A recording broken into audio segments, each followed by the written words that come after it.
हाँ, चलिए। भारत माता की, भारत माता की। एक बार अपने स्थान पर खड़े हो जाइए। एक फिट इंडिया की शपथ है, मेरे साथ सब लोग दोहराएंगे।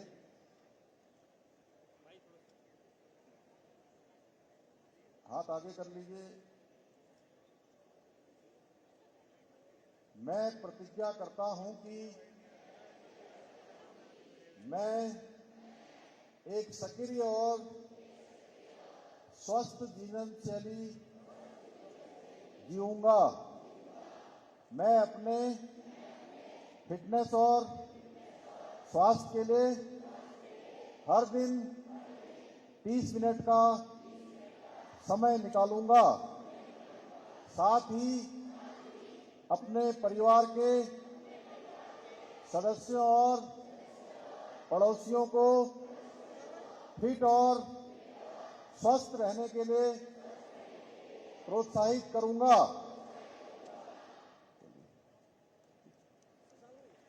चलिए, धन्यवाद।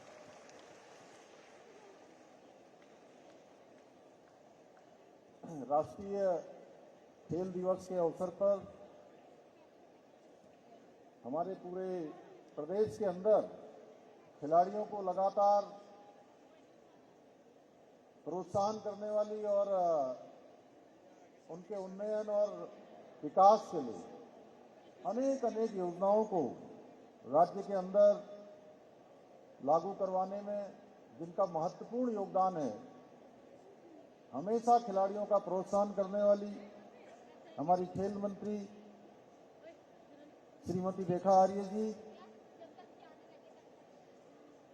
राजपुर क्षेत्र के, और जिस क्षेत्र में ये हमारा ये पूरा परेड ग्राउंड का ये मैदान आता है, ये सभागार आता है, यहाँ के लोकप्रिय और वरिष्ठ विधायक आदरणीय खजानदास जी, विशेष प्रमुख सचिव खेल श्री अमित सिन्हा जी, खेल निदेशक श्री जितेंद्र सोनकर जी, एवं यहाँ पर आए हुए हमारे अभी जिनका हमने सम्मान किया, हमारे पेरिस ओलंपिक में भाग लेने वाले हमारे 3 खिलाड़ी, चौथे लक्ष्य सेन यहाँ पर नहीं है, परमजीत, सूरज पवार और अंकिता ध्यानी, हमारे सभी प्रतिभागी खिलाड़ी, विभिन्न खेलों से जुड़े हुए खिलाड़ी, हमारे सभी कोच, प्रशिक्षक एवं संघों के पदाधिकारी, आए हुए हमारे सभी अतिथिगण और सभी अभिभावकगण, खेल विभाग से जुड़े हुए सभी हमारे अधिकारीगण, सभी कर्मचारीगण, उपस्थित पत्रकार मित्रों एवं छायाकार बंधुओं, मैं सबसे पहले तो आज राष्ट्रीय खेल दिवस के अवसर पर प्रदेश के सभी खिलाड़ियों एवं खेल प्रेमियों को बधाई देता हूं और हॉकी के महान खिलाड़ी ध्यानचंद जी की जन्म जयंती पर उनको कोटि कोटि प्रणाम करता हूं कि हॉकी के जादूगर कहे जाने वाले मेजर ध्यानचंद जी की जयंती पर मनाया जाने वाला ये राष्ट्रीय खेल दिवस देश के महान नायक मेजर ध्यानचंद जी को सम्मान देने के साथ ही हमें भारत को खेल के क्षेत्र में भी महाशक्ति बनाने के लिए, महाशक्ति बनने के लिए प्रेरित करता है। जिस प्रकार से हम सब जानते हैं, मेजर ध्यानचंद जी ने अपनी लगन से, मेहनत से, अभ्यास से लगातार 3 ओलंपिक खेलों में भारत को स्वर्ण पदक दिलाकर एक कीर्तिमान स्थापित किया। उनका पूरा जीवन किसी प्रेरणा से कम नहीं है। यदि हम सभी के लिए गर्व की बात है कि हाल ही में ओलंपिक में ब्रॉन्ज मेडल जीतने के साथ ही भारत की हॉकी टीम लगातार 2 ओलंपिक खेलों में मेडल लाकर लगातार देश का नाम रोशन कर रही है। इसके लिए मैं हॉकी की हमारी पूरी टीम को एवं पेरिस में मेडल जीतने वाले सभी खिलाड़ियों को देवभूमि उत्तराखंड की तरफ से, अपनी तरफ से, आप सबकी तरफ से बधाई देता हूं। इसके साथ ही आने वाले दिनों में पेरिस में शुरू हो रहे पैरा ओलंपिक में प्रतिभाग करने जा रहे हमारे सभी दिव्यांग खिलाड़ियों को भी उनके प्रदर्शन के लिए शुभकामनाएं देता हूं। आज हमारे बीच में पेरिस ओलंपिक में भाग लेने वाले उत्तराखंड के होनहार खिलाड़ी भी मौजूद हैं। आप लोगों की उपस्थिति हमारे अन्य युवा खिलाड़ियों को प्रेरित करने का कार्य करेगी। निश्चित रूप से आपसे प्रेरणा लेकर अभी मैंने तीनों का नाम यहाँ पर से लिया था। तीनों का नाम मैंने इसलिए लिया कि हमारे सभी खिलाड़ी आप सब लोगों से, आप लोगों के जीवन से भली भांति परिचित हो कि कितनी सामान्य परिस्थितियों में ये तीनों ही बच्चों ने हमारे देवभूमि उत्तराखंड से पेरिस ओलंपिक में प्रतिभाग किया है। अनेक प्रकार की चुनौतियां इनके जीवन में रही हैं, अनेक अभाव भी रहे हैं, लेकिन इनकी जो संकल्प शक्ति है उसने इनको पेरिस ओलंपिक तक पहुंचाया है। और एक बात और मैं इनसे कहना चाहता हूं कि अभी मुझे मिले थे पिछले दिनों, ये कोई अंतिम ओलंपिक नहीं था, ये तो उनकी शुरुआत हुई है। अभी बहुत लंबा सफर इनको तय करना है। मैं आज के अवसर पर आप सभी के उज्जवल भविष्य की कामना करता हूं। आदरणीय प्रधानमंत्री जी के नेतृत्व में भारत को खेल महाशक्ति के रूप में स्थापित करने के लिए हर स्तर पर आज अनेकों अभिनव प्रयास किए जा रहे हैं। आप देख रहे होंगे आदरणीय प्रधानमंत्री जी किस प्रकार से हमारे खिलाड़ियों का प्रोत्साहन करते हैं, किस प्रकार से उनका मार्गदर्शन करते हैं। चाहे प्रदर्शन कैसा भी हो, रिजल्ट कुछ भी हो, ट्रॉफी लाए हो या ना लाए हो, उसके बाद भी खिलाड़ियों को लगातार प्रोत्साहित करने के लिए उनको बुलाते हैं, उनका उत्साहवर्धन करते हैं, उनकी हौसला अफजाई करते हैं। और जब खेलने जाते हैं उस समय भी उनको हर प्रकार से प्रोत्साहित करने का काम करते हैं। आज चाहे फिट इंडिया मूवमेंट हो, खेल इंडिया योजना की शुरुआत करना हो, या फिर चाहे एक मजबूत स्पोर्ट्स इकोसिस्टम खड़ा करना हो, आदरणीय प्रधानमंत्री मोदी जी के नेतृत्व में हर तरह से आज देश के अंदर खेलों को बढ़ावा दिया जा रहा है। हमारी राज्य की सरकार भी खेलों को आगे बढ़ाने के लिए, खेल के क्षेत्र में अग्रणी बनाने हेतु राज्य को हम लगातार ये संकल्प लेकर काम कर रहे हैं। अभी हमारी खेल मंत्री जी ने, रेखा जी ने बहुत विस्तार से बताया किस प्रकार से हम योजनाएं कर रहे हैं, किस प्रकार से खिलाड़ियों के लिए उन्नयन के लिए काम कर रहे हैं। हमारी सरकार प्रदेश में खेल और खिलाड़ियों को प्रोत्साहित करने के उद्देश्य से ही हम नई खेल नीति हमने लागू की है। इस नीति के तहत हमने राष्ट्रीय एवं अंतर्राष्ट्रीय स्तर पर पदक जीतने वाले खिलाड़ियों को आउट ऑफ टर्म, सरकारी नौकरियों में आउट ऑफ टर्म नौकरी देने की शुरुआत कर दी है। मुझे यह बताते हुए खुशी हो रही है कि इस साल हमने मेडल लाने वाले प्रदेश के 31 खिलाड़ियों को सरकारी विभागों में नियुक्तियां भी उनको दे दी गई हैं। इसके साथ ही एक खुशखबरी यह भी है कि हमारी सरकार द्वारा अभी गैरसैंण विधानसभा में खेल विश्वविद्यालय बनाने के लिए विधेयक भी पास कर दिया है। राज्य में खेल विश्वविद्यालय से बनने से हमारे खिलाड़ियों को विश्व स्तरीय प्रशिक्षण सुविधाएं और उनको खेलों के क्षेत्र में और अधिक अवसर प्राप्त होंगे और अधिक उनकी संभावनाएं बढ़ेगी।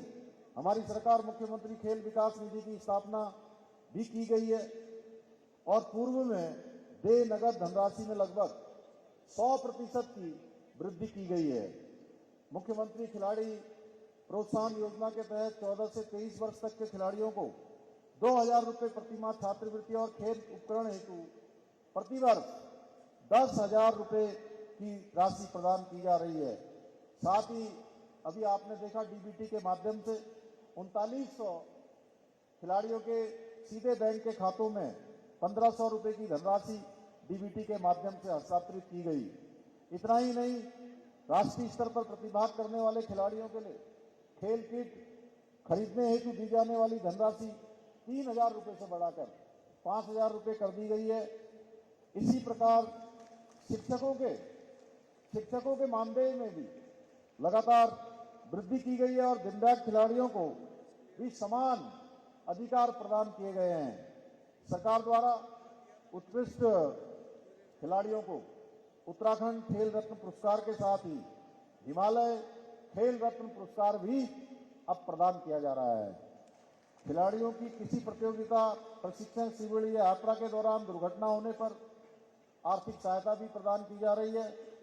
प्रदेश के आवासीय स्पोर्ट्स कॉलेज एवं हॉस्टल के खिलाड़ियों को निःशुल्क प्रशिक्षण, शिक्षा, आवास, भोजन एवं किट आदि उपलब्ध कराए जा रहे हैं।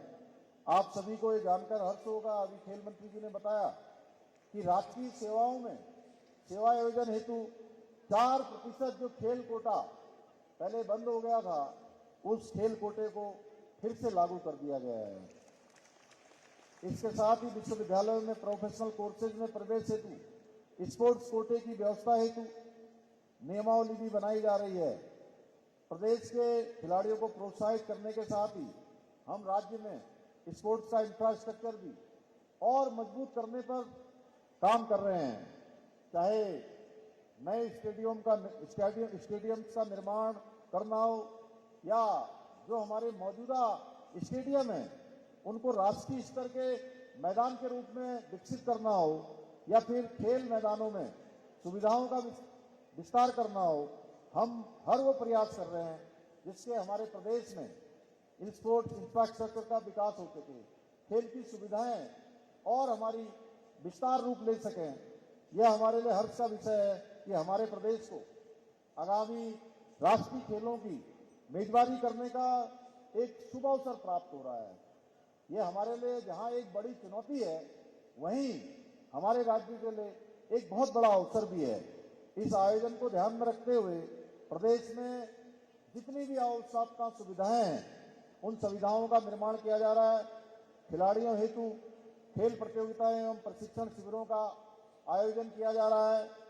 आज के इस कार्यक्रम में राज्य के खिलाड़ियों को एक ही स्थान पर अपना पंजीकरण कराने एवं उपलब्धियां दर्ज करने के उद्देश्य से UKSRS पोर्टल भी लॉन्च किया जाएगा। इस पोर्टल के माध्यम से विभाग द्वारा जो खिलाड़ियों को प्रशिक्षण एवं उनके द्वारा प्राप्त की गई जानकारियां भी उपलब्ध हो सकेंगी। इससे हमारे खिलाड़ी उच्च कोटि का प्रशिक्षण भी उनको सहायता देगा।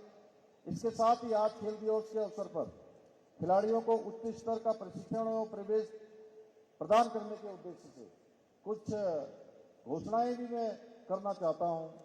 जैसे महाराणा प्रताप स्पोर्ट्स कॉलेज देहरादून के छात्रों हेतु खेल गतिविधियों से जुड़ी स्नातक कक्षाओं को भी प्रारंभ किया जाएगा, जिसे निर्माणाधीन खेल विश्वविद्यालय के साथ जोड़ा जाएगा। मुख्यमंत्री प्रोत्साहन योजना के अंतर्गत चयनित 2600 खिलाड़ियों में से 10% खिलाड़ियों को उनके प्रदर्शन के आधार पर चयनित कर विशेष प्रशिक्षण दिए जाने की व्यवस्था भी की जाएगी। भारत सरकार के खेल मंत्रालय द्वारा संचालित टारगेट ओलंपिक पोडियम टॉप योजना की भांति राज्य सरकार द्वारा भी टारगेट इंटरनेशनल पोडियम TIP योजना संचालित की जाएगी, जिससे कि उत्तराखंड राज्य के खिलाड़ियों को अंतर्राष्ट्रीय स्तर पर पदक अर्जित करने में सहायता प्राप्त होगी, जिससे कि वो राज्य का नाम रोशन कर सकेंगे।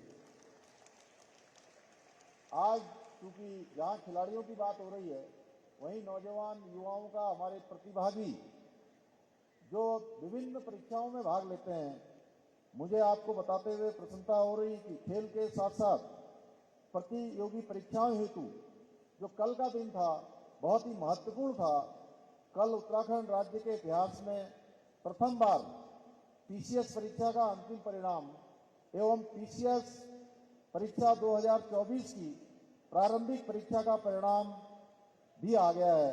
मैं इसमें सफल होने वाले सभी अभ्यर्थियों को, जिनका लंबे समय से जिनकी वेटिंग थी, जिनको लंबे समय से इंतजार था, उनका ये लंबे समय का इंतजार खत्म हुआ।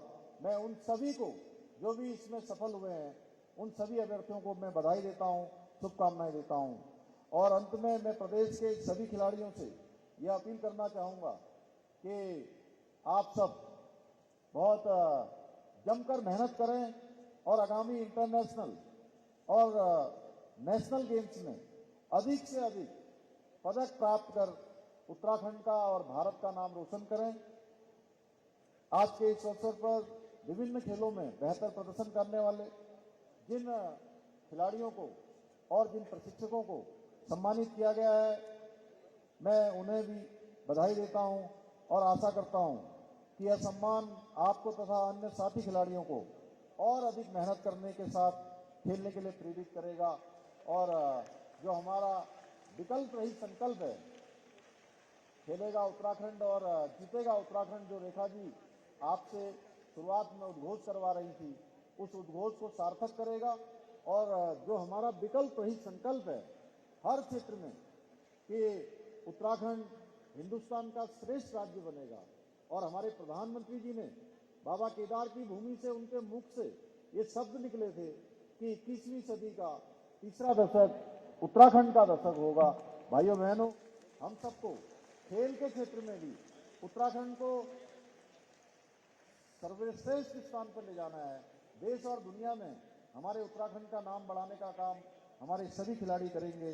मैं आप सबको बहुत शुभकामनाएं देता हूं और इसी के साथ मैं आप सबका धन्यवाद करते हुए विशेष रूप से हमारे आयोजक मंडल का, सभी आए हुए प्रशिक्षकों का, अभिभावकों का और हमारे प्रिय सभी खिलाड़ियों का शुभकामनाएं करते हुए अपनी बात को समाप्त करता हूं। बहुत बहुत धन्यवाद।